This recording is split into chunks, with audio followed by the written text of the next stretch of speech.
around the world by a monolithic and ruthless conspiracy that relies primarily on covert means for expanding its sphere of influence. It is a system which has conscripted vast human and material resources into the building of a tightly knit, highly efficient machine that combines military, diplomatic, intelligence, economic, scientific, and political operations. Its preparations are concealed, not published. Its mistakes are buried, not headlined. Its dissenters are silenced, not praised. Billions of people just living out their lives, oblivious. Choice is an illusion created between those with power and those without. I drink your milkshake. I drink it up. Thank you, John Larson. I receive your kind words on behalf of all of our courageous members of the House of Representatives who want the best for the American people. And what we can do that is best for them in the next 24 hours is to pass affordable, accessible health care for all Americans. The best for all Americans is to have 32 million more people to have health insurance in our country. The best for... Piece of stinking filth. Shh, sitting in shop. This is AJ of the InfoWars. Listen to the Shaliak. This is Alex Jones of InfoWars. Listen to Shaliak on the Cold Reality News and Report. This is the coolest thing I have ever seen. Well, hello there. Welcome, folks. This is Clint Richardson filling in for Shali today. With me is Patrick Jordan from vaccinefraud.com, author extraordinaire, rhetorician, and just all-around fun guy. We're going to be talking about several things today, sort of a variety show, if you will. Thanks to UCY Television for allowing us this spot, and to Shali for having us sub today. I first of all, greetings, Patrick. Let's check your sound and everything. How do? And retition, are you cussing at me in French again?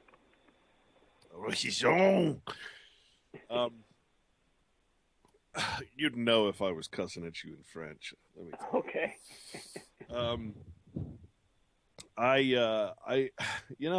As I keep researching and keep writing, Patrick, I know you've done a lot of research into this, and I know that there's a line that seems to be crossed at some point where you get into reality or you get into the fiction or the notion of what legitimizes a culture or religion, etc. You get into the notion of, is this history or is this just like most writings, fallacious or just the story, kind of like our founding fathers' story. We put a lot of emphasis on making them look all quote unquote romanticized and bigger, larger than life. Not just old men holding slaves. We somehow love their cries of freedom, even as they're yanking on their own slave chains, right? So it's just a little bizarre when you look at true history. Well, I've been looking more into the word Jew, and I'd like to have just sort of a neutral sort of conversation about this, just to get to the bottom of this, because it seems to me, Patrick, as I'm researching, the name or the word goyim keeps coming up, G-O-Y or G-O-Y-I-M, and it's not coming up in any sense that is coming from some quote-unquote Jewish or Talmudic, concept. It's actually coming up in the definitions for words like people and nation and these types of words, where it almost sounds to me like when we're talking about what a Jew truly means, because it's always brought up, seems seemingly always brought up in a negative context in history and in the Bible even. It seems to me like it's sort of the after effect, or the it's a word that actually connotates something that is something that has been driven wrong or gone the wrong way. And it seems to me that because they call the people, I mean, and this is the part that really tripped me up a lot as I'm writing my book, because they call the people, the common people, all of us that are citizenships in a nation, whatever nation you're in, if you're part of that nation, if your father is the nation and you respect that, well, then you're goyim. That is the actual word that comes up when you're looking, the words common and general and multitude. They all point back to this same concept of goyim, which, brings up the notion, what is there out there, Patrick, besides Jews and goyim? So you open this conversation with the lyrics of one of the songs by Queen. Is this real or is this fantasy? I don't remember the name of the tune, but I can picture it in my head. Bohemian. What I have to ask you, because you are the wordsmith, what do you mean when you say you want to have a neutral conversation? I don't want people to think that this is, we're just here to bash some group or something. I really want to get to the bottom of the word. Right, exactly. Yeah, so we're doing etymology. And so when you set up this dialectic, I'm not saying that you're the author of the dialectic, but when you set up our discussion of the dialectic, it's either a Jew or a goy. And what you have already defined is goyim means like the people or nations. And the only antithetical counterpart to that would be an international, which in the Protocols of Zion is exactly how they refer to themselves.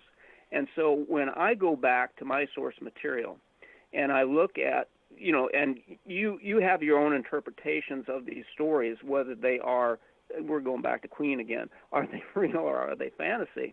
When we look at the story of the flood, let's just call it from a Velikovsky point of view, a global catastrophe.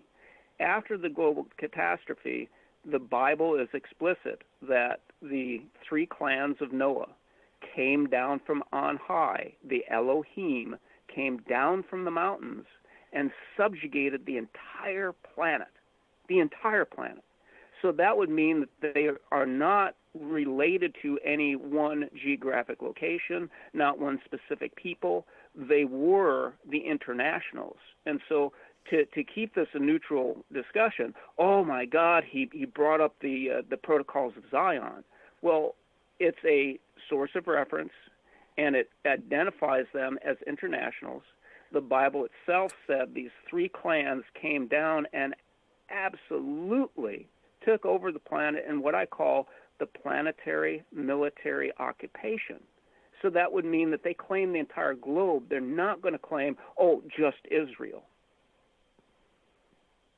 Well, so, and this is where it gets really interesting, because we do take these stories, this notion of the flood. For me, after reading the Bible and going through all of the, everything else in the Bible being a figurative term, a figurative notion, I don't see the flood as an actual flood as much as it was, we talk about all the time the commercial sea or the holy sea.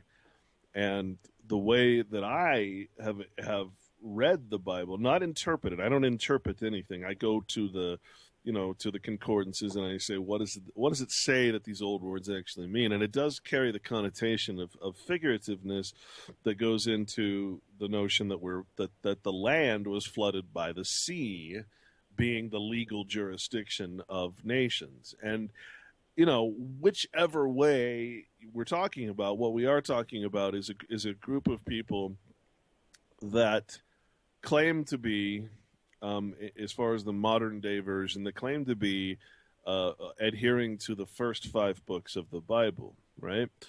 And yet there is no word Jew in the first 5 books of the Bible, and the first time the word Jew comes up is in a negative connotation. And it's interesting to note that while the Bible speaks about a chosen people, I find it very interesting that we've never actually asked, well, what does the word chosen actually mean? Right? What does chosen actually mean? Does that mean that some anthropomorphic God said, well, I choose this people, and I made this giant chemistry conductor set, and I choose this people over all the other people? Right? Does that really make sense? Or does it make more sense that the word chosen is actually a translation that is not understood in the modern English? Not that many words are. Chosen is a word, the word chose actually is a very, very specific legal word. A land lies in chose. It means seizure. It means to be in captivity. It doesn't mean what we think it does in the context it was used. And I find it so fascinating that these words in the Bible, a lot of them are similar to the legal language, that they're figurative. They mean something completely different. In fact, again, it's an opposite, because the idea of choice, that would be, well, someone chose us. Well, no, actually, it's saying that these are captives. It's not choice. It's seizure. It's like so. And it seems to me that the word Jew is not used, and it's not used before. Well, let me just read this. In modern, the word Jew did not come into existence until the year 1775. So the question becomes, well, who's a Jew? In the modern connotation, points to someone who follows and adheres to the faith, a faith similar to that of the Pharisees of Judah, but is not of the tribe and stock of Judah. In other words, Jews are people from nations, there again, other than the 12 Hebrew tribes who practice a religion known as Judaism or Phariseeism, the doctrine of the Pharisees. Is much like those who believe in Christ that are called Christians, in honor of the one whom they follow, and their religion is known as Christianity, the doctrine of Christ. If one were to say that all Christians are Judaites because Christ was of the tribe of Judah, it would be a fallacy. In much the same way, Jews are not Judaites or Judeans. The religion is known as Judaism is actually Phariseeism. Judaism, as it pertains to Phariseeism, is a misnomer, since it is neither a doctrine of Judah nor the doctrine that Christ practiced. It is a doctrine of the Pharisees of old, and this person says an evil doctrine. And, of course, in the Bible, the Pharisees are very much warned against. Do not be fooled by the Pharisees. Turn over the money tables of the Pharisees. It's always a negative context again. They brought back from their Babylonian captivity. Thus, we have the Babylonian Talmud, which is their civil law, these people. And one last thing, the Babylonian Talmud is based on the mystical religious practices of the Babylonians, right? So we're not talking about a people, quote-unquote, chosen. Now, the notion of chosen as a captive is also not necessarily a bad thing. When we're talking about, like, for instance, the Israelites, which these Jews claim to be that chosen people, right? But the Israelites were a people that followed God's law, as it were. They were a people who, when you say they were chosen, it meant that they were like the Amish, who are very strict in their lifestyle and law. They followed that specific law. And so to say that the Israelites were born into God's favor, i.e., to say that it's, I can just pass it on in my blood, That's where the mistake, that's where the fabled genealogies as history comes into play. That's where royal bloodlines and shit like that comes from. Not from the notion that's in the Bible. It says the Israelites were a people that for the first aspects of their people were a good people. Then they fell. They fell hard. They lost the law. They went out of their captivity to the law of God.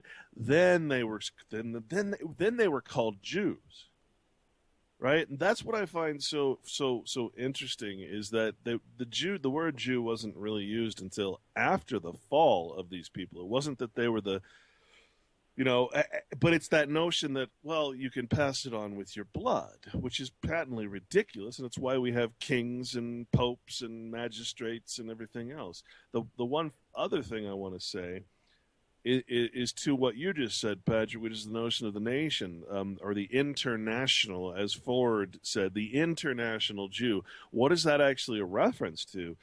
And in my research, again, the most important thing about the Jew or the Christian, either or, is that they're not part of the nation. That would actually be very much against the biblical teachings to have a father that is other than quote unquote God or your natural father, to have, because when you're in the nation, your father is the people or the king or whatever sovereign power it is that you're pledging allegiance to. You're not following the law of God. You're following, and I say that as the natural law, you're following the law of your father, which is this artificial womb, this matrix that we live in with the legal law. So to be a true follower of Christ means to abandon all fiction, all nationhood, all of that type of goyistic, if that's a word, behavior. And what it says over and over in the legal books, okay, this is not just a biblical thing, this is a legal law of nations thing, is that the to be, you are either part of the nation, under the national law, the law of fiction, or you are a Jew or a Christian. There's no in between. There's no, as far as the law sees it anyway, there's no in between. You're either acting in the part of a religious man, or you are not, and therefore you are a goyim. No matter what your wealth status, no matter what your fiction is out there, your flattering titles, maybe you're a doctor. Oh, well, gee, you're a doctor, so you must not be a goyim. You know how many doctors I know that are in massive, massive tomes of debt? Are you kidding me? Right? So the flattering title doesn't matter. The whole point of being a religious man was to not be in nation.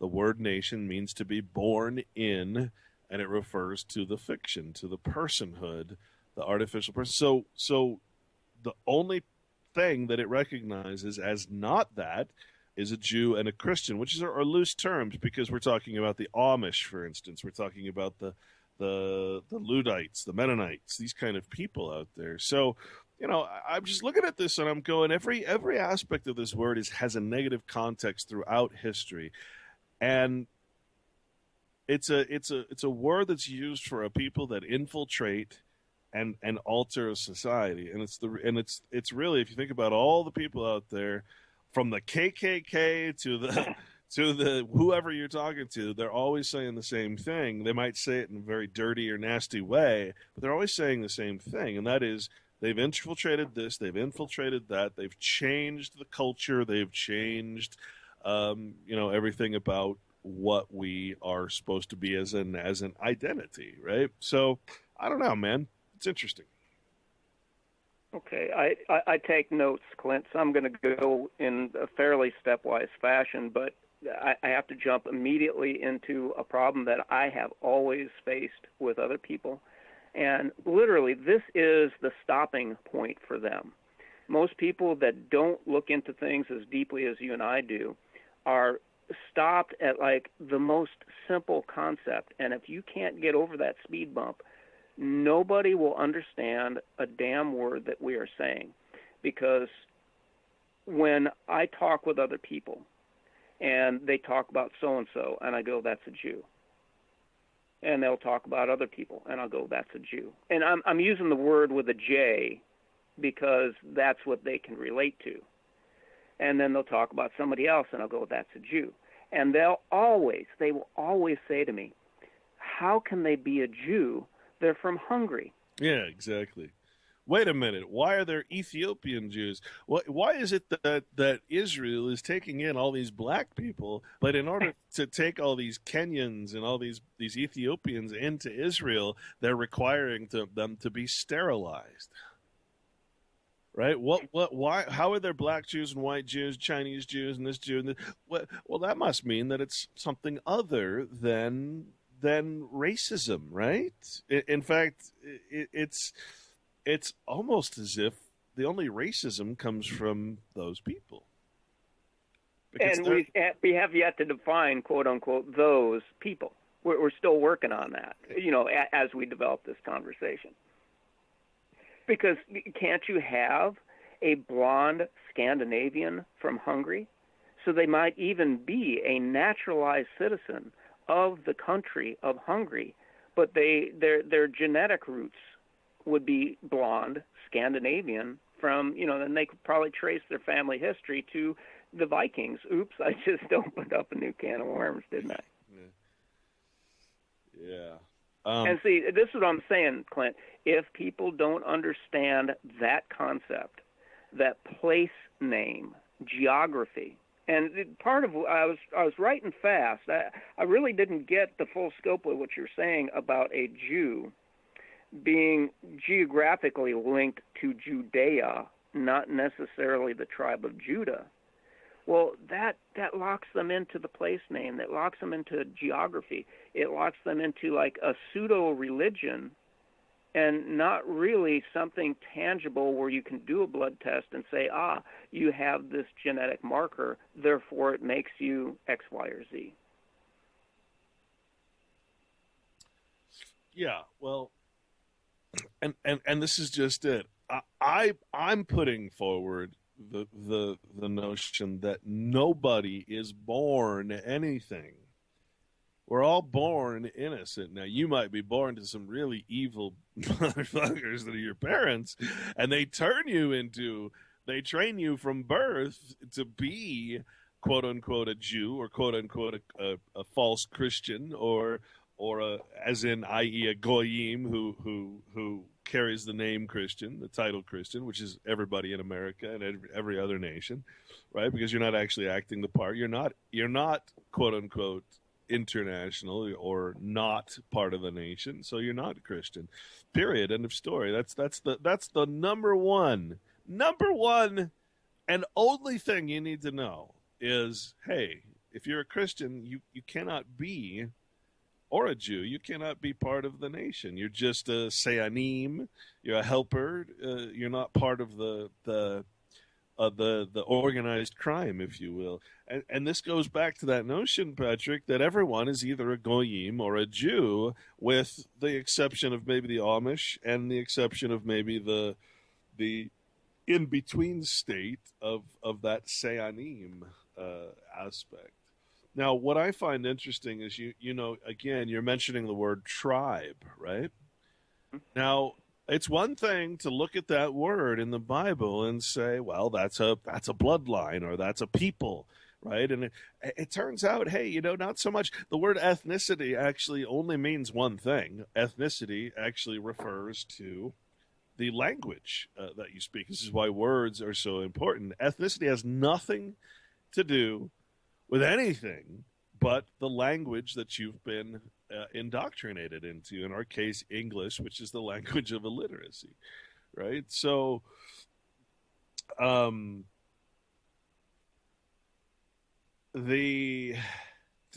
have the word, like what are the three tribes, Patrick? Oh, and you see, this is we're going all the way back to the initial notes. Let's do an analogy of what you're trying to get across here. The reading of the Bible, because you said you don't interpret. The reading of the Bible is not unlike reading the Hobbit, what is it called? The Fellowship with the Ring. Yeah. I got it on mine. Lord of the Rings. Lord of the Rings, where you have the elves, the men, and the dwarves. But also you got this weird group, the hobbits. And so when you're talking about these tribes, the ones that I say came down from the mountains after the catastrophe, the elves are styled like the Shemites. And I say Shem because words are important. Words are what cast the spell.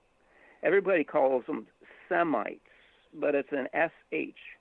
So the Shemites came from the line of Shem, one of the sons of Noah.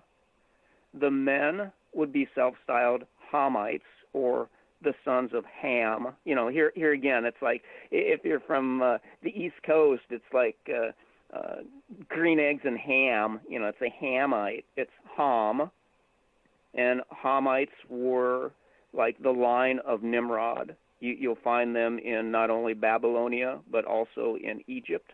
They built insanely advanced cities.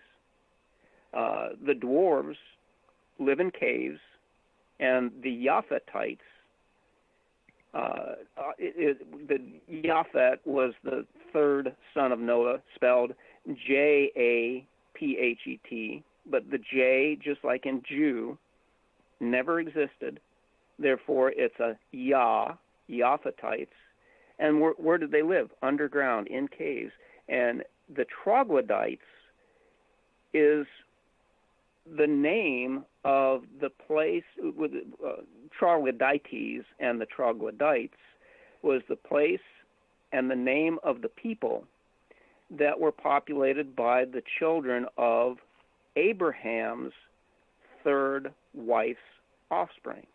So we've got Noah's three sons, my three sons, Shem, Ham, and Japhet. And of those three lines in these stories, Clint, you know, I'm just saying this is what the stories say. Abraham took three wives, Sarai, Hagar, and Keturah. And he had bunches of kids with the three clan lines. And we're looking at the Lord of the Rings. You got your elves, your men, and your dwarves, and then who's left? Well, it seems that if the planetary military, the ones that took over the entire surface and below the surface of the earth, the elves, the men, and the dwarves, who's left? Well, it would be, quote unquote, us, the not them. And that's the way I try to like make these delineations. You're talking about Jew and Goyim. Well, if you're not a Jew, what's left? You know, it's them or us. And from my point of view, Clint, you're talking about chosen, being a seizure, being in captivity. I develop another theme that people don't understand. I mean, they're either like mind controlled to not accept it, or they're so traumatized by the thought that they think of it in a different way. When I say that mankind has been taken over by a virus, it's not a meme. It's not a computer code. I'm saying that mankind is susceptible to a microbiological infection. And that is what makes this delineation between people that act against all reason and life itself and those that don't. Because daily, I'm not kidding you, Clint, daily I get emails going, how can they chemtrail and destroy the planet that they live in? And I keep saying, they ain't us, man.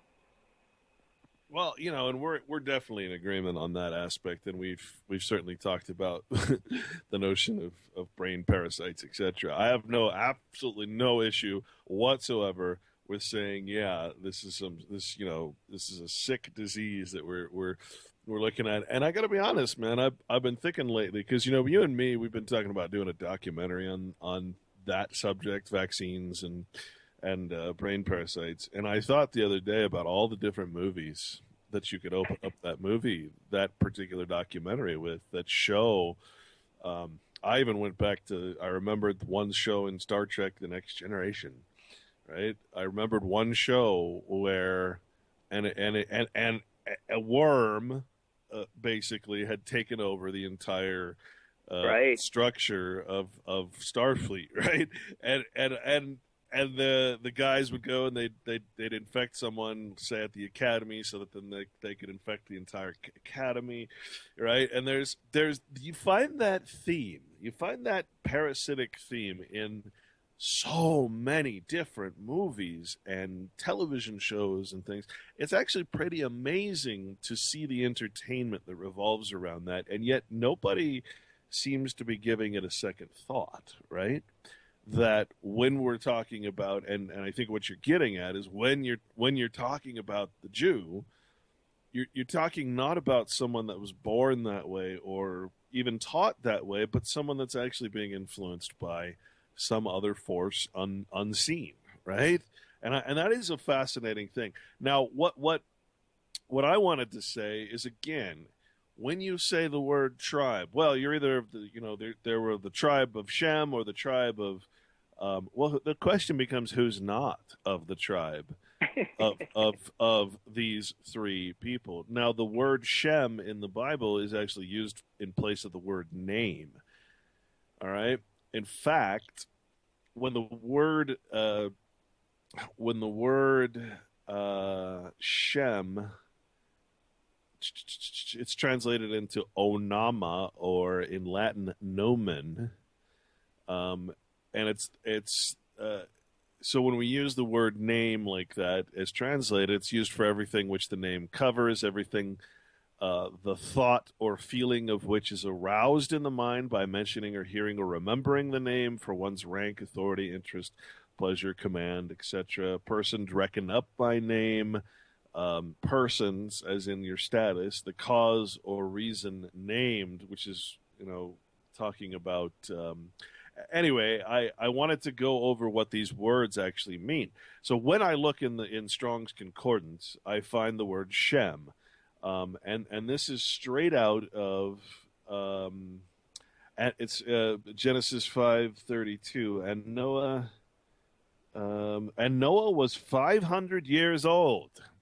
No, really, honest folks, Noah was 500 years old. Now, the word Noah, also has a very important meaning, and that's my point here. A long time ago, I uncovered this, and it made the Bible make a lot more sense. Noah actually means to be at rest. In other words, it means someone that is not being toiled by everything. So he's on a boat on top of the flood, right? If that makes sense. So he's actually at rest. He's not part of that madness of the commercial sea, right? So Noah is the notion where you actually want to be.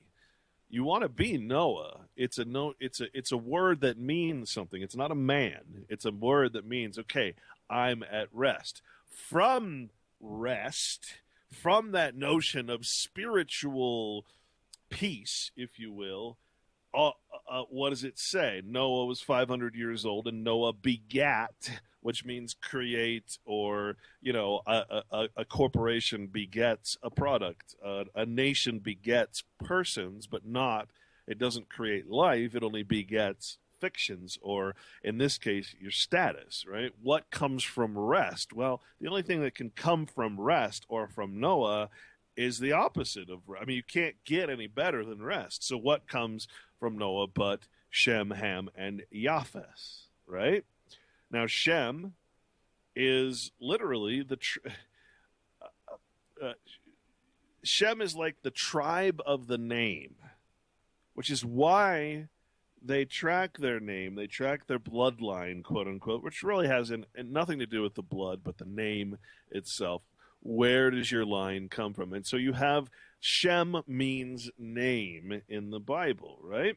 And Noah begat 3 sons, but the word son doesn't mean, it's a translation. It doesn't mean son. It means, I can look it up, but it means to be influenced by another, basically.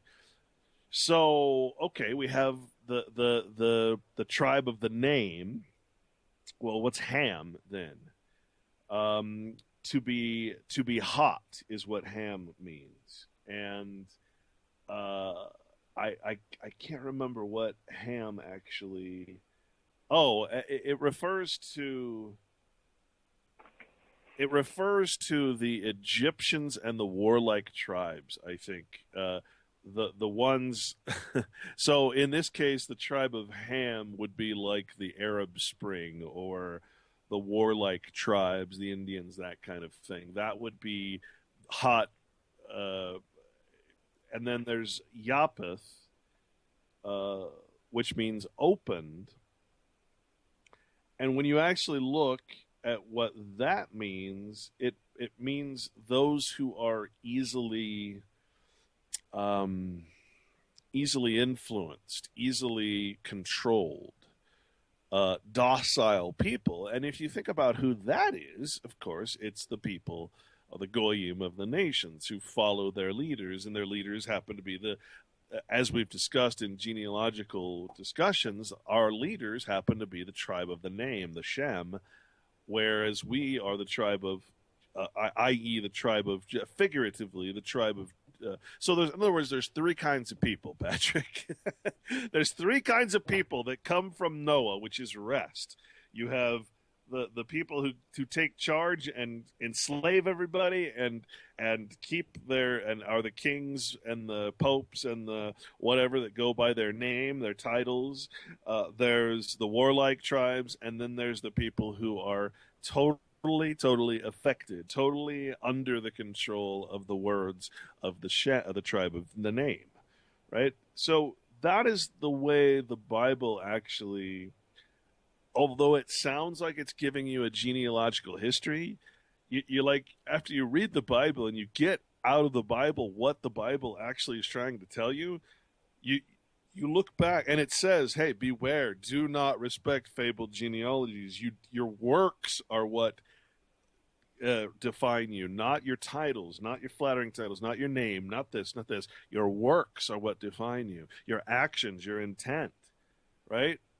You go back and you see that they're listing all these tribes, and you're like, well, wait a minute, okay, I got to keep track of this because, oh, this is the son of this, and then it says for some reason that Jesus is the son of not Joseph but of David, and you're like, well, wait a minute, how is it in Matthew that we have the son of David when Jesus is supposed to be the son of God or the son of this, the son? I mean, how many frickin' people can Jesus be the son of, for God's sake? Right? And you find out, well, son means like teacher or someone that's you're taught. It's like a mentorship, right? I'm a son of David. That means I express the ideas of David or the laws of David, et cetera, et cetera, et cetera. So it's not actually a blood connection in any way, shape, or form. But people are so focused on that, focused on the fact that these were people, honestly, people, and in history, and they lived 500, 900 years, and yeah, well, come on, folks, come on. Think about it, right? If every name in the Bible has a meaning, if Noah means rest, and from rest is begotten the three tribes or three types of people, doesn't that make a lot more sense? And the fact that that's how the Bible defines it, or the concordances define it, I mean, come on. There has to be a sense of reason here where we take the words and actually utilize them in a way that actually makes sense. And when we're talking about the word Jew, we're never talking about, I mean, there's no point where God's like, yo, man, I love you Jews. You know, he's like, how did this fairy tale come about, I guess, is the real question. How did this whole worship of the Jew come about? That's where the question goes. Rabbi H.G. Enlow explained clearly in Yahvism and other discourses that among the innumerable misfortunes which have befallen the most fatal in its consequences is the name Judaism. Neither in biblical nor post-biblical, neither in the Talmudic nor in much later times is the term Judaism ever heard. Where did this come from? What was it called before? Louis Finkelstein, he's kind of a fun guy, stated in his book, The Pharisees, the sociological background of their faith, right? So I love it when the Jew comes out and says, yeah, these people are messed up. They can't say, oh, you anti-Semite. They're kind of stuck. They're kind of like, oh yeah, he's that Jew. That he says that Phariseeism became Talmudism. Talmudism became medieval rabbinism, and medieval rabbinism became modern rabbinism. But throughout these changes in name, the spirit of the ancient Pharisees survives, unaltered from Palestine to Babylonia, from Babylonia to North Africa, Italy, Spain, France, Germany. So there's all your cultures, right? From these to Poland, Russia, and Eastern Europe generally, ancient Phariseeism has wandered. We have a problem with a plant, and we always laugh at the name. My mom was even laughing at it. It's called the wandering Jew.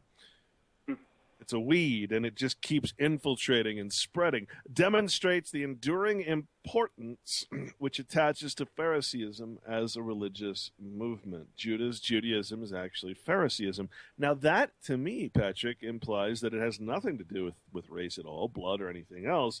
It's more like a cult of witchcraft, a cult of magic or word magic, right? Spells.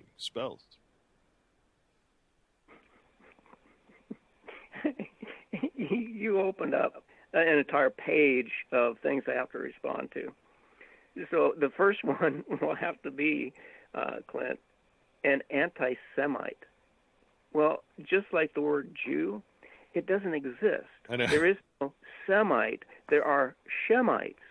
And so the dialectic then becomes, oh, you're an anti-Shemite, which is 1/3 of the entire population of what I'm saying came down as the planetary military to claim the Earth as internationals. So, Wait. So think about it this way then. Why would the governments of the world be protecting against those who are anti-Shemite unless, well, gee, who is government but the tribe of the name, the Shem? And this is the beautiful part, because you were saying that name rendered, I guess, did you say the Greek is onama? I don't remember if that was... Or Greek or Latin.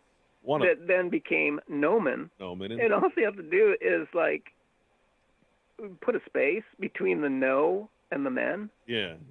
No men is a name, because a noun, this is the beauty of Zen Buddhism.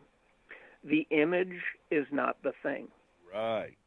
So the name is not the thing. It's a name, it's a noun, it's a handle.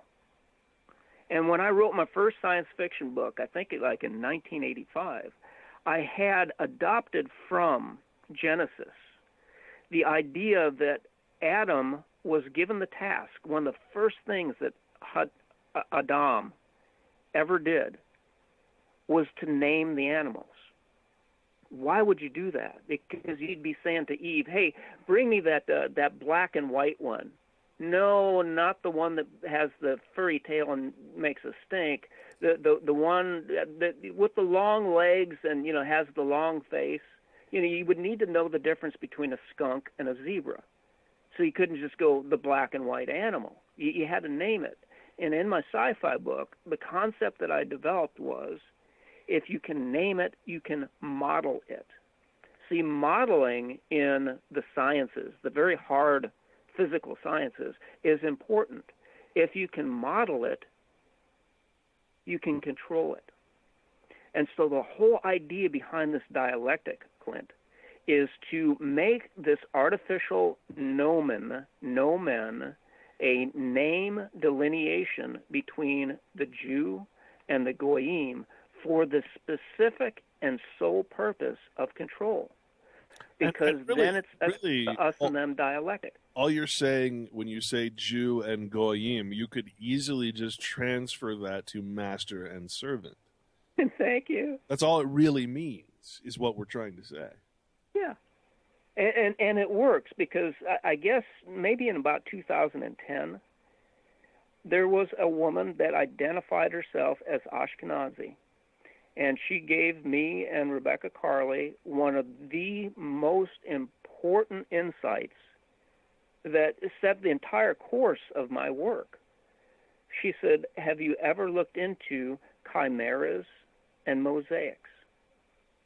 And left it at that. It was up to us then to, dig into it and figure it out on our own path. Now, this was a woman that people, by all accounts, would call her a Jew. And here was a Jew giving one of the most important secrets to a Goy. Why would you do that if there was a delineation between the two? Well, what I realized then was you can't just say, Margaret Hamilton and Howard Stern, they're those ugly, black-haired, hook-nosed, beady-eyed Ashkenazi Jews. They're terrible. Margaret Hamilton was the Wicked Witch from The Wizard of Oz. That's what everybody thinks a Jew is. Well, what do you think when I say the word Scarlett Johansson? Because she's Ashkenazi. So does it have anything to do with looks? An enemy that was chosen for you. Oh, you must hate these people. Why? Because we said so. Does it have anything to do with place? Does it have anything to do with blood? Does it have anything to do with choice? Because this Ashkenazi woman chose to give us, Clint, that work is what brought me to the entire cascade of events that led us to the mind parasites. What's so funny is then, you're how is it? It's so beautiful in its design. You got to admit, the evil is beautiful. That you can actually have a conversation like this and then be charged with hate. Like, right. I'm trying to figure out why people have especially the Talmudic view of me and all my fellow Goyim out there, all my fellow citizenships. What is it? Where does that hate come from that you would seek to control it so utterly and say that we are the slaves to their masters? Where does that hate come from? And yet I'm the one that's accused of hate when I'm just trying to figure the whole thing out, right? And maybe it's true. Maybe it's true that when you're not allowed to talk about something, that you're on the right track. Right. Because you never get to the bottom of who the Jew is. And Patrick, correct me if I'm wrong here, because I'm in concurrence with you, especially after looking at Truott's history of the Mormon Church and stuff. The people who we're talking about that are the Jews, this is gonna be painful, I think. The real meaning of the word is the popes, the kings and queens, the founding fathers, the bloodline of politicians that somehow we can't be in office, but they can because they're part of the bloodline. We're talking about the controllers of nations, period. The bloodlines of those people who established the nations. They're not under the nations. They're the ones that created it. We are truly, if the word goyim just means to be part of a nation, and the word Jew means to not be part of a nation, well, then that means it's the nobility against the plebes, right? The peasants, the what's the right word? The feudal tenants out here. That's us. So we are literally, without really quite understanding it, we are that which is opposed to the nobility, and the nobility simply means the Jew, the as a word that actually makes sense, right?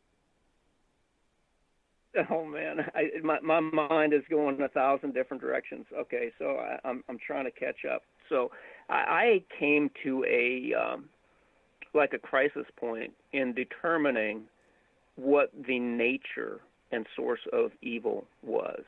If there were master controllers, were they more like the Disney cartoon of an angel on your right shoulder and a devil on your left shoulder telling you what to do, because it would be the receiver, the person that was hosting the angels, that would then be the mouth, the hands, the action, the actual physical manipulator of the world, of whichever voice they chose to respond to. So then I got to thinking, okay, we were told you must hate the hook-nosed Jew. And like I said, Scarlett Johansson, unless she had a nose job, she's Ashkenazi, just like Howard Stern and Margaret Hamilton.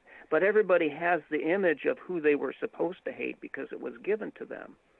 Well, if you refuse to be told what to do, then you have to think, well, wait a minute. There's another myth that, like, the Jews only make up like 2% of the total population of the world, which to me, that's, in terms of genetics, bloodlines, etc., that's a complete myth. My interpretation is there's 98% them, at least, what I should say is at most 2% us. And people to this day browbeat me and say, there's so few of us, which means people that are resistant to, people that actually oppose the power structure. There's so few of us that the meme, there's more of us than there are of them, is actually, it's a mind control deflection to get you off the path that really, what it is, it's a collaboration. So you had your Nazis in Germany, and the Nazis, according to whichever history that you're going to buy into, were rapacious the monsters. Ashkenazis, the Ashkenazis, the Ashkenazi, the Ashkenazis. Thank you. So the German Socialist Party, then, shall I say, were cast as horrific monsters. But there were also the Nazi collaborators. So which was worse, the ones that told everybody to do from the top down, or the ones that did it, the ones that went along, the ones that actually helped the process? And in my mind, because of Dante writing his poem, The Inferno, he put treachery as the lowest pit of hell. To betray your family, to betray your country, to betray God was the lowest, it was the most egregious sin in Dante's hierarchy. And so what would be worse, to be the Jew, to be the controller, to try to tell everybody what to do, or to be the willing recipient and to do what you're told? And so when they say there's more of us than there are of them, even if this was genetic, which you're calling into question, what is a Jew? Is it genetic? I'm saying that the population of the earth is so co-opted by this brain parasite that they're all willing to do evil. And so does it even matter, and I think this is part of what you're saying, outside of the genetics of being susceptible to the bug, does race, does bloodline even matter? Well, no. So that's what's so interesting, I find, about the Bible in the New Testament is that, it's supposed to replace the old. The blood of Christ is a figurative term. Obviously, you can't just don your crucifix, get on your knees, bow before the priest, take some of the bread, and then suck on some, corn syrupy grape juice and say that you have the blood of Christ. That's patently ridiculous. It's a ceremony of man. It's nothing spiritual about it, right? Oh, well, I have the blood of Christ because I had some grape juice from Welch's. Right? Are you kidding me? That's not what the Bible says in any way, shape, or form. That is purely a custom of the church, right? And it takes you away from what the notion of the blood of Christ is, which is figuratively the knowledge of the natural law. Follow that example, and you won't be enslaved, right? So why then the idea of that is to replace the tribe of the name, to replace that notion of bloodlines and fabled genealogies and getting your status because of your name or your family. That's a ridiculous concept when you think about it. I mean, the notion that you would England and the United Kingdom and anywhere else, that you would actually say, oh, well, yeah, you can be king because you're the son, or the oldest son. Well, wait a minute. Has anybody tested their psychotic, nature? Has anybody given them any kind of religious? Has there been any kind of upbringing that would justify this person as a king? And the answer is no, absolutely not. But because they have this fabled genealogy that somehow the power of the ruler transfers to the son and always has, that is, I think, what is what the New Testament is all about, is saying, hey, stop being such fools. Stop allowing this type of stuff to happen.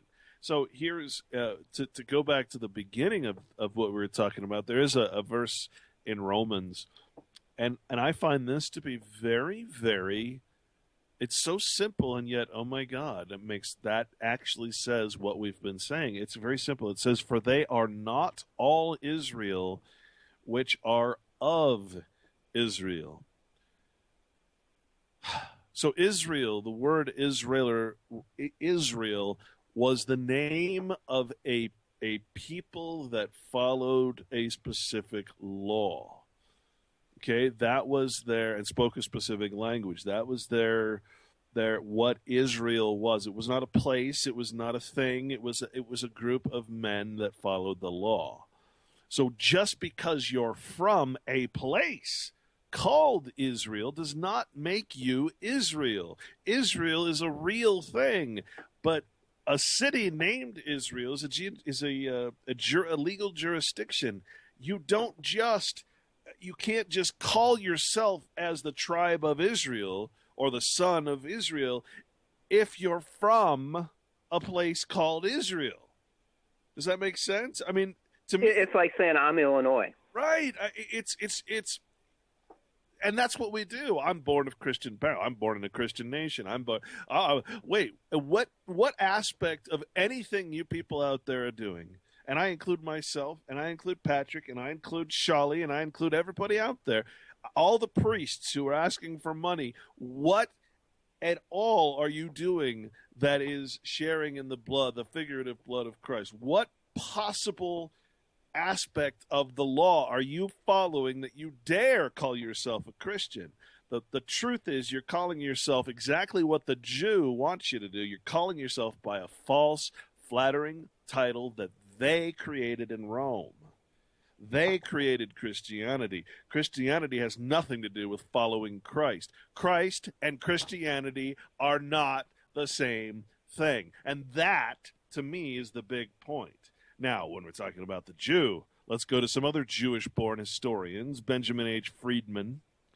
He said when the word Jew was first introduced into the English language in the 18th century, 1775 to be exact, its one and only implication, inference, and innuendo was Judean. During the 18th, 19th, and 20th centuries, however, a well-organized and well-financed international pressure group, which we would call Zionism, created a so-called secondary meaning for the word Jew among the English-speaking, in other words, illiterate people of the world.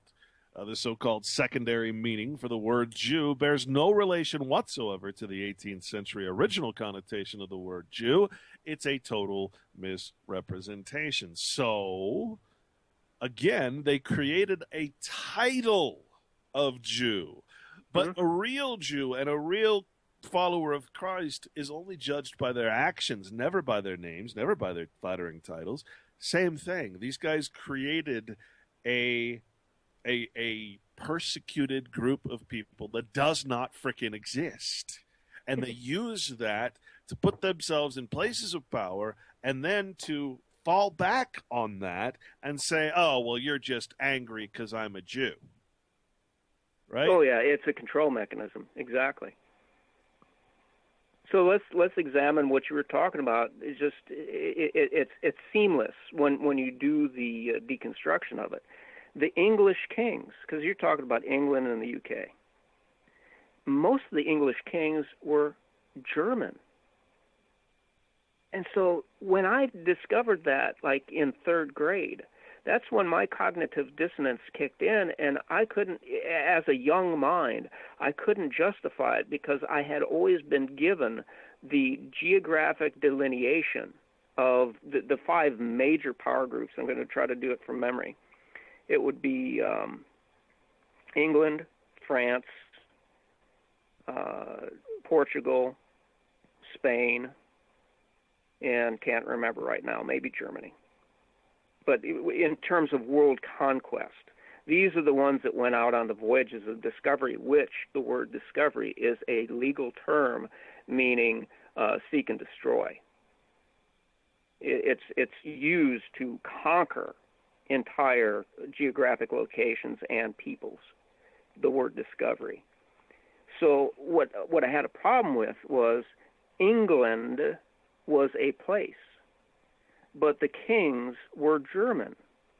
But then you find out that the deep history of England was dominated by Romans. And when you look at the origins of Germanic tribes, which includes the Franks, so Frank is another word for French, the Franks were merely a branch, a tribe of the Germanics. So you got Romans, French, and Germans. It's all the same damn family. It's consolidated control structure. Well, and so when we look at the word German or Germain or anything Germanus from the Latin, so here's the trick. The trick. Conjuring trick. Germany is not a place, just like Israel is not a place. If you're of Israel, it means you're of something specific. So to be Germain or Germanus in Latin, a descendant of the same stock or from the same couple of ancestors of the whole or full blood, that's actually what German means. German is defined as whole, full, or one's own. As to be, stand in self-evidence or whatever. In respect to the relationship or descent, brothers German, as opposed to half-brothers, or those who have both the same father and mother. Cousins German are first cousins, that is, children or brothers of sisters. Oh, wow. Germain is in close relationship, relative, pertinent, according to the courts. So, what the hell? What are we supposed to do when we realize, when there was a war between the English and the Germans and the Jews, quote unquote, the international Jews obviously declared war on Germany. It wasn't the other way around. It was a boycott and an economic war, and this is well documented in history. And then the Germans responded. Well, so what was happening here, Patrick? You had the Jews against the Germans, but German means whole, full, or own. And of course, they used the terms like the master race to describe the Germans. But wait a minute, the Jew says you can't be part of Israel unless you're part of the bloodline. Wait a minute, who's the master race? Who's the frick? I don't understand what's going on here. There seems to be so many contradictions.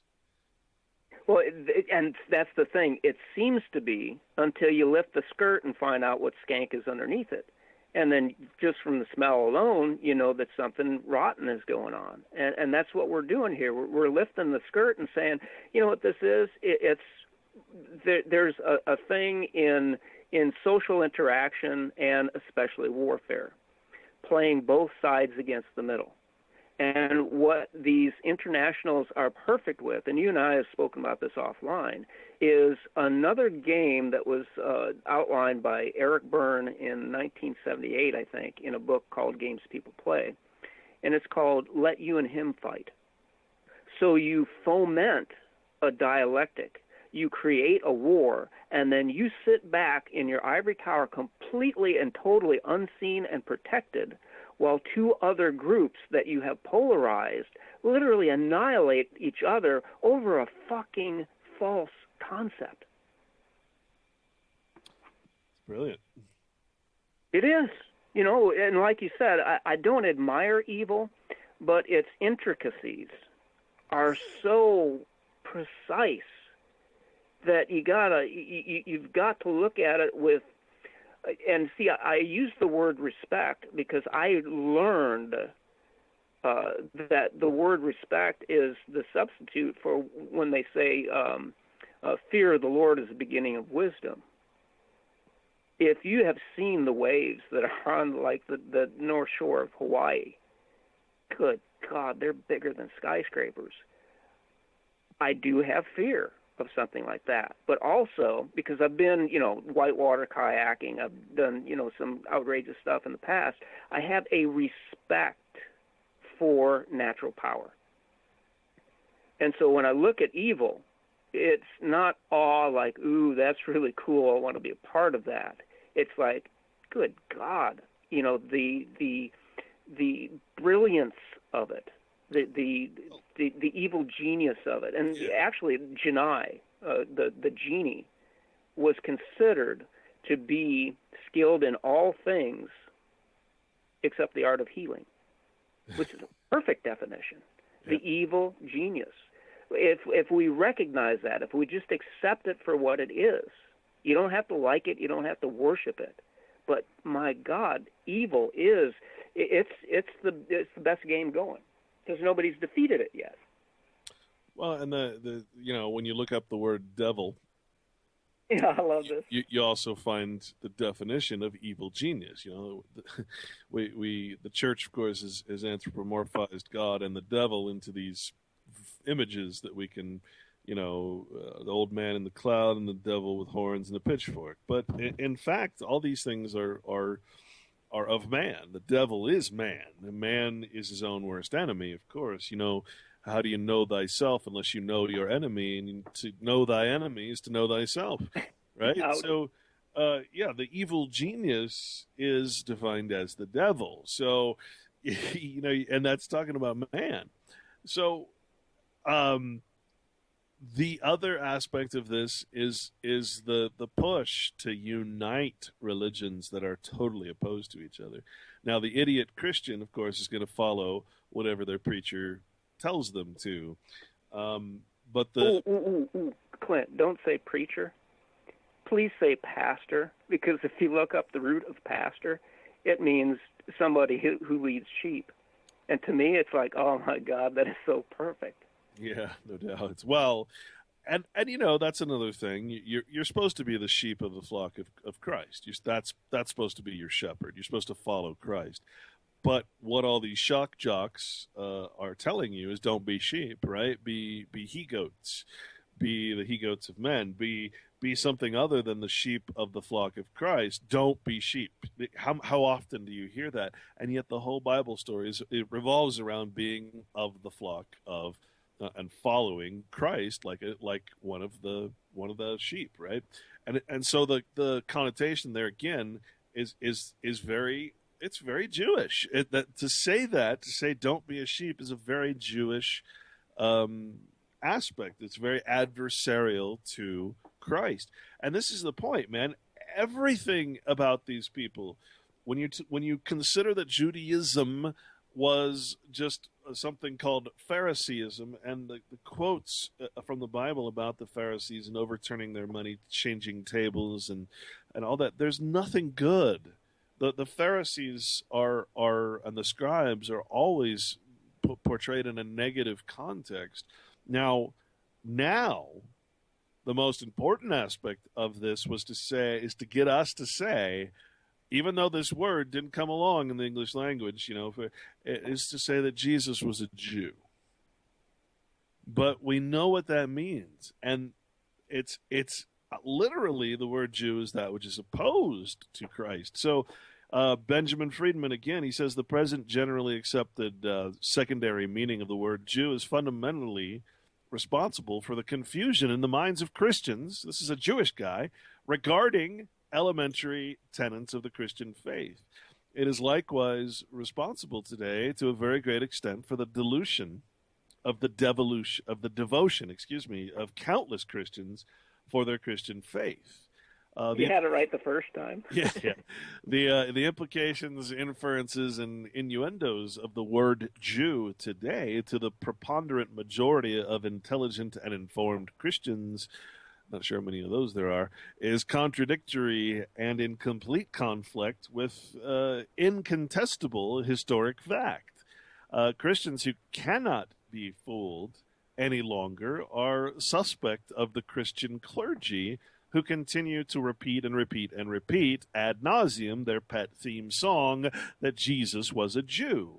It actually now approaches a psychosis, he says. And this is a Jew. Countless Christians now today that they were brainwashed by the Christian clergy on the subject that Jesus was a Jew.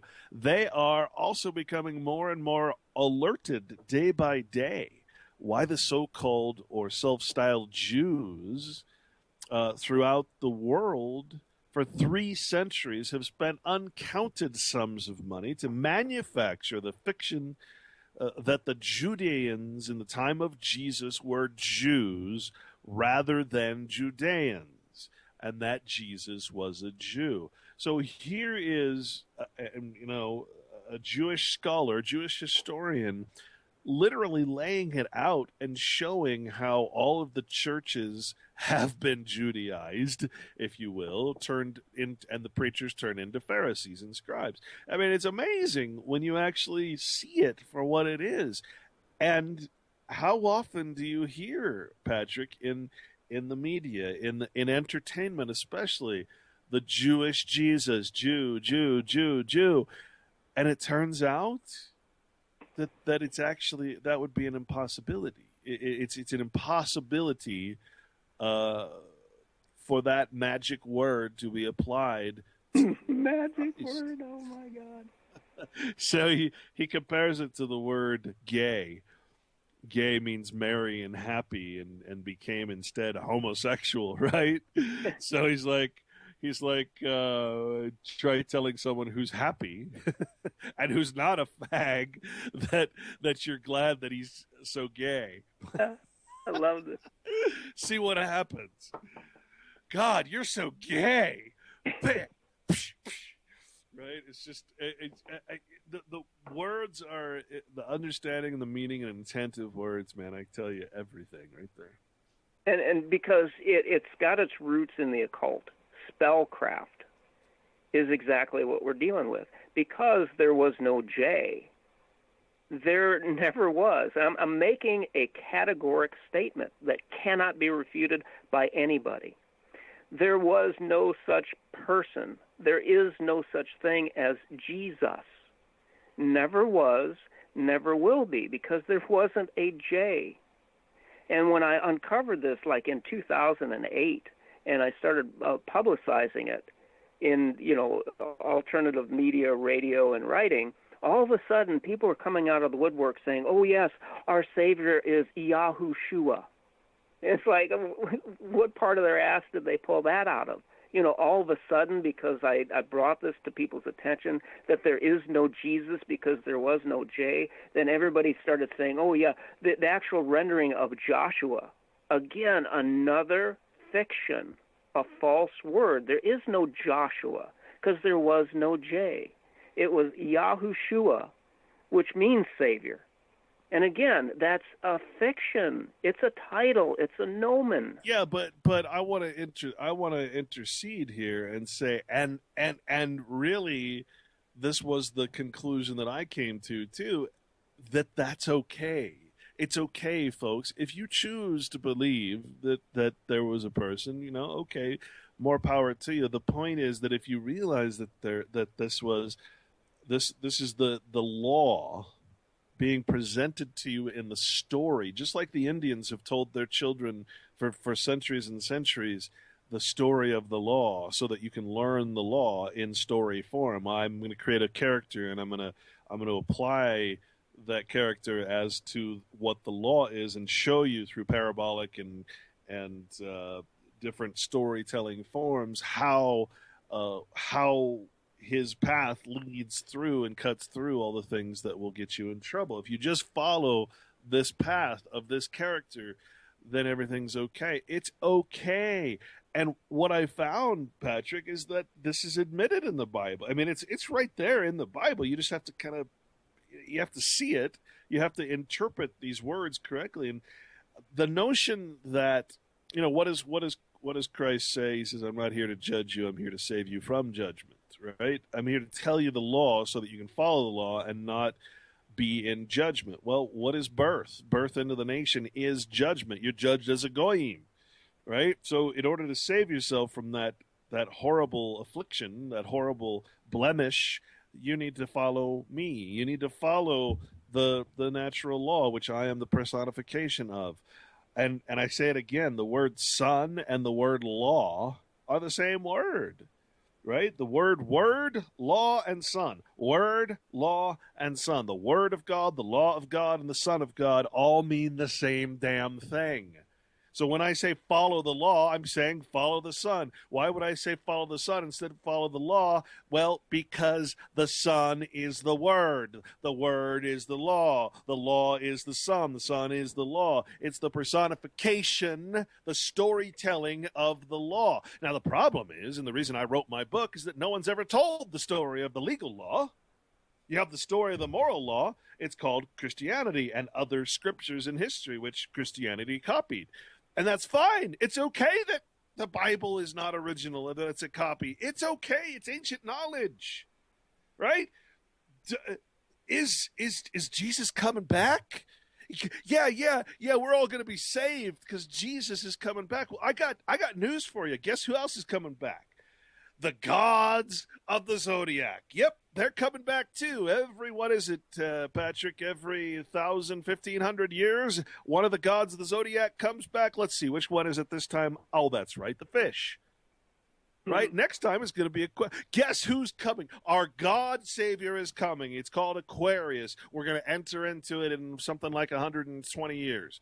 Right? That's the returning God, because the zodiac keeps spinning and spinning, slowly and slowly, and so the God returns and the Savior returns. This time it's the water bearer.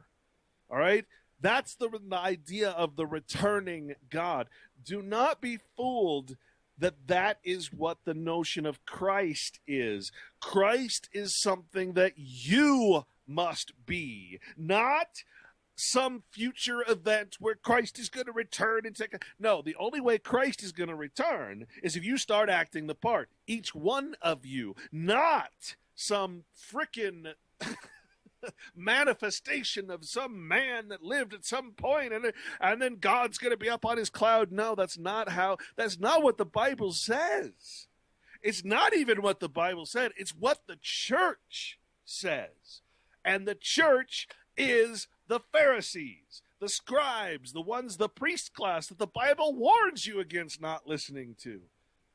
It's very clear that the only notion of the return of Christ is when we actually start acting Christ-like, which simply means following only the natural law. Stop respecting all this fiction, all these names and titles, and who is a Jew and who's a Christian. Bible doesn't say be a Christian. Christ doesn't say follow me. He says follow God. I'm just a messenger. Don't worship me as God. Worship God. Worship nature, Jehovah, all that is in existence, all that is self-evident. That's all it's saying. And you know what? It took me years and years and years of cutting through all of this nomenclature to find that out. And now that I have, here I am trying to yell it from the rooftops. And you know what, Patrick? I mean, think about it, man. It's the only actual thing that makes any kind of sense. It's the only reasonable conclusion that you can come to reading not only the Bible, in its personification of concepts, but every other writing in history is written the same way, from Plato to Aristotle to Socrates. They all created characters like Christ. They all created characters to explain things like the law and the democratic system and this system and that system. Of course, that's the way it was done, right? So, I mean, come on, folks. Get off your collective asses. Whether you've decided that you're an atheist and you don't want to be bothered, well, okay, that's fine. Then accept your place as a goy. Accept your place. Accept the fact that these quote-unquote Jews are going to be your master because you're not willing to learn the law. Oh, but that's the Bible. That's the scripture. Well, no, it's the law. It's part of the common law. You either choose it or you choose the legal law of these Pharisees, right? I mean, it's eventually this becomes really easy to understand, but getting there, man, you have to cut through so much bullshit, so many years of indoctrination, so many religions, so many denominations. Oh, there's that word nomen again. Names of the same Roman religion, right? Unbelievable how simple it actually is. And you know what? Speaking of the word simple, man, isn't that really all the character Christ is saying? Be simple. Stop losing yourselves to the tree, the fruit of the tree of good and evil, the concepts that man comes up with in his own frickin' mind. Isn't it so simple just to go back to nature and not respect anything that's a lie? And yet everything we do is a lie. Everything we respect, the names, the titles, the numbers. I mean, you know, Patrick, I was writing something the other day, man. I'm like, why has nobody ever criticized numbers?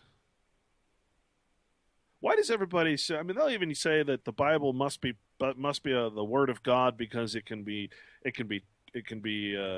the Hebrew language all the words equal sevens or some variable of seven, and that would be impossible, right? And I'm like, really? Let's look at numbers, right? Oh, sacred geometry, sacred this. Numbers are great, wonderful. Numbers describe perfection. But wait a minute. Aren't numbers designed to be perfect? Like, you can't really go wrong?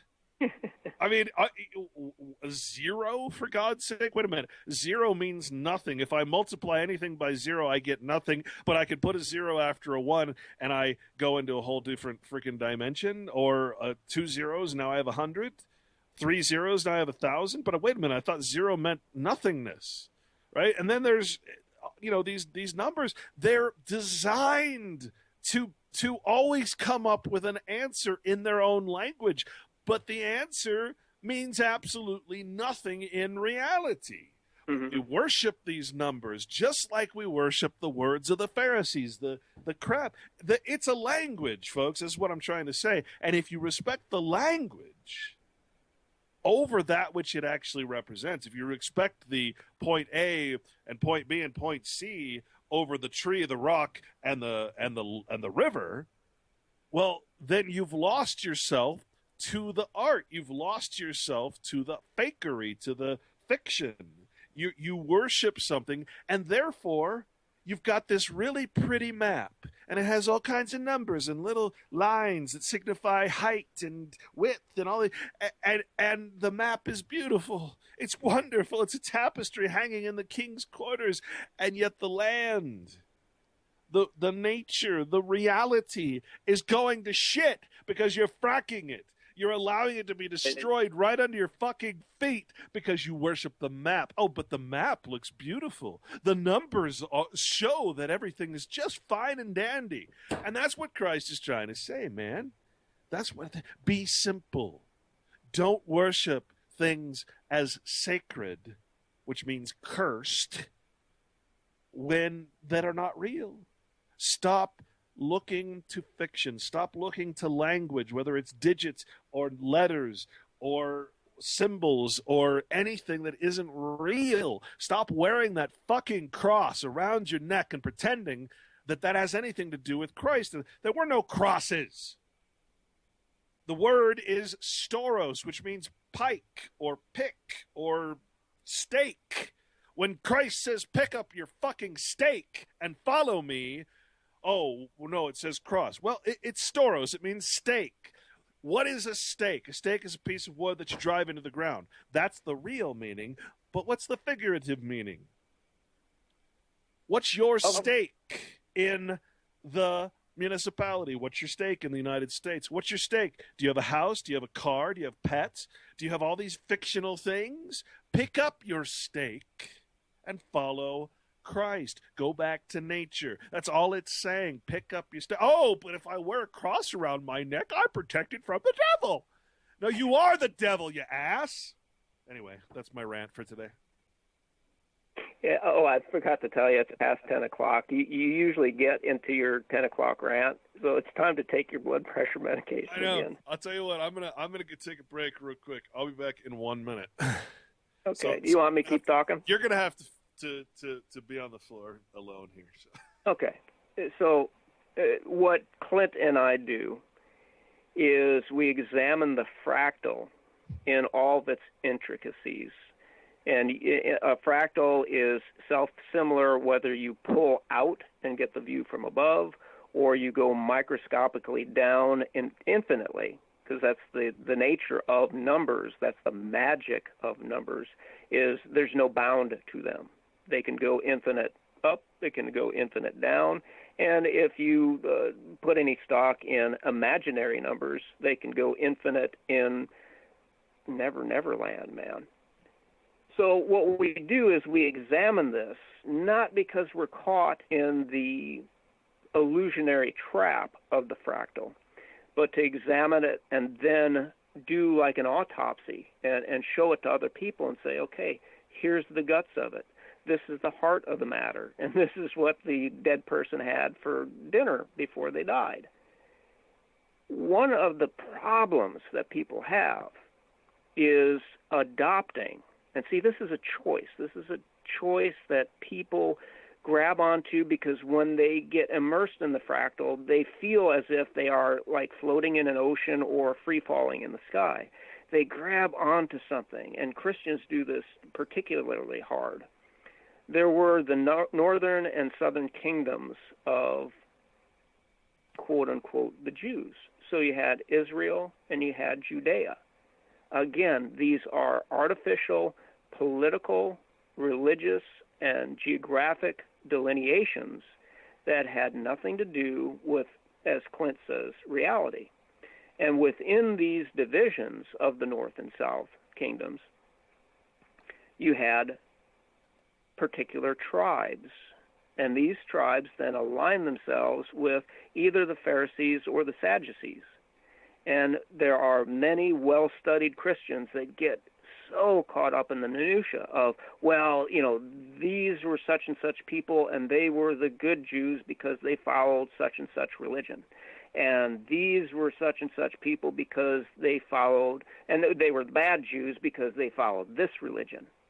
And the whole point of this entire tirade of Clint was that abandon all nomens, abandon all the delineations, abandon all of the intricacies of the fractal, and just get to reality.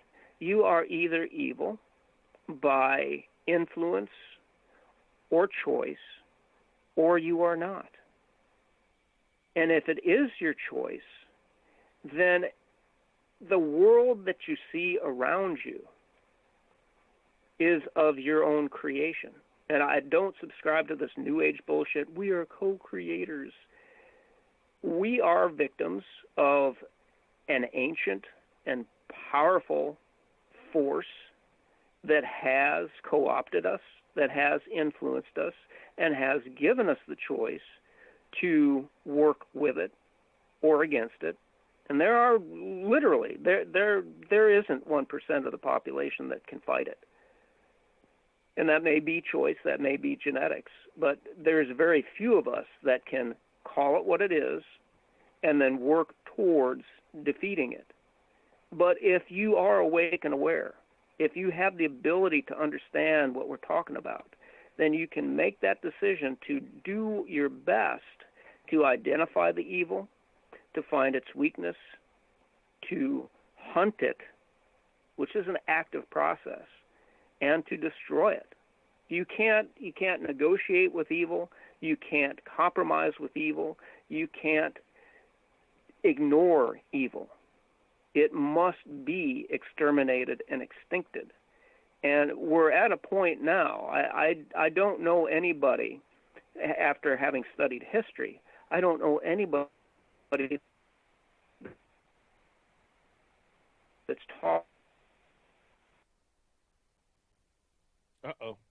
talking about what we're talking about. Like Clint said, in neutral terms, not a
holistic system of systems.